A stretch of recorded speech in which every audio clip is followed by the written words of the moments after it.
Okay, this is story time on why I prefer to work for myself. So I had so many jobs. I should add them up one day. I reckon I've probably had 25 or 30 jobs in my younger days.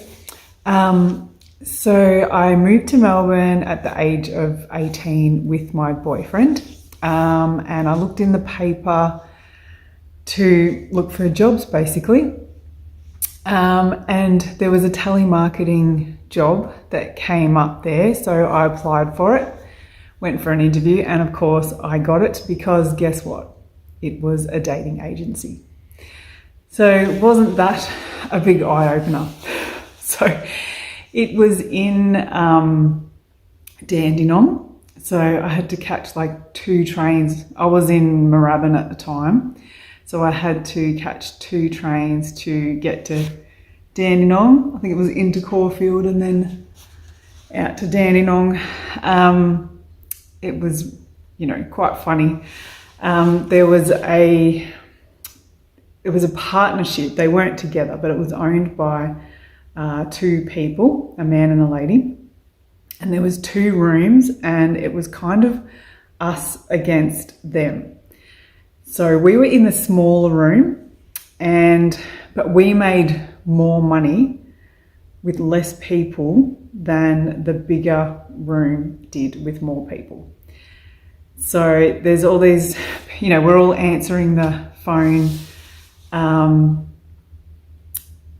basically mostly men, sorry to say, but mostly men ringing in looking for dates and not so many women. So we had this absolute gun of a lady answering the phones. And sometimes the men would ring and say, I don't want to talk to a lady. And she'd be like, hang on a minute, I'll just get Dennis for you. So I can't remember her name, her real name, her phone name, because we did have phone names. But I remember her male phone name was Dennis. I remember that so clearly.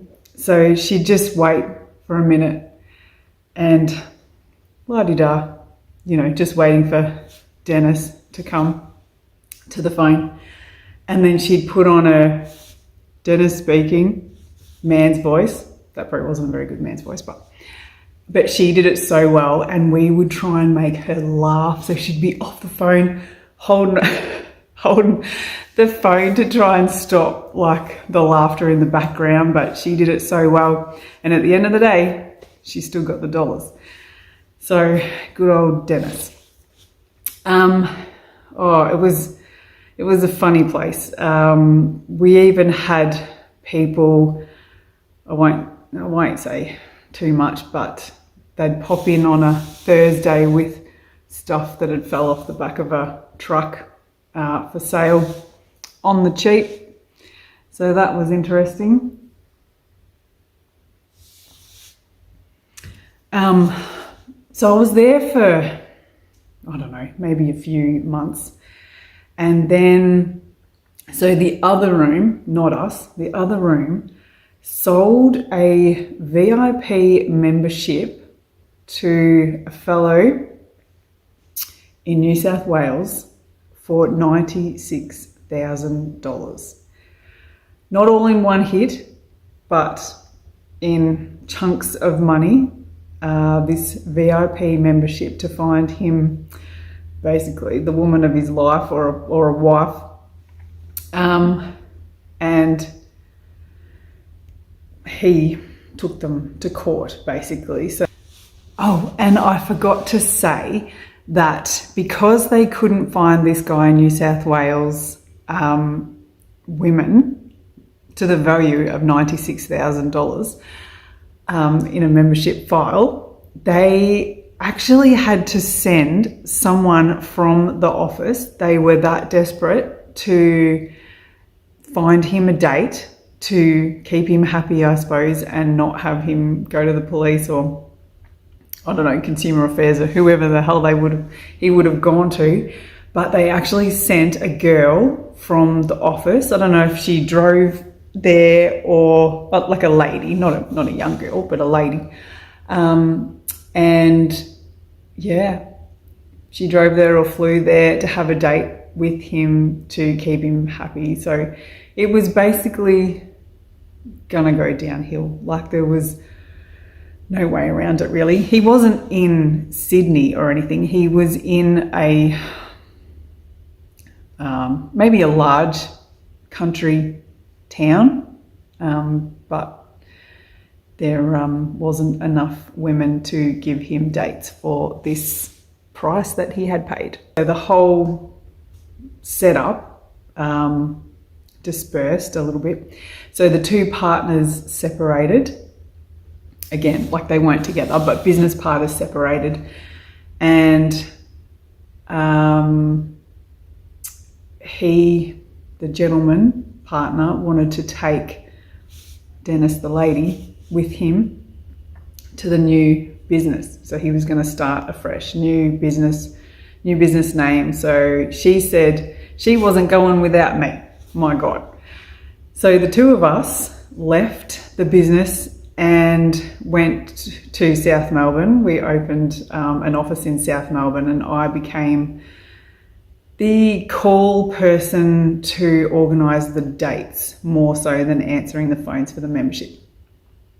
So just for reference, a membership was like, back then, like $250 for 4 dates, I think it was. 4 dates or 5 dates, $250.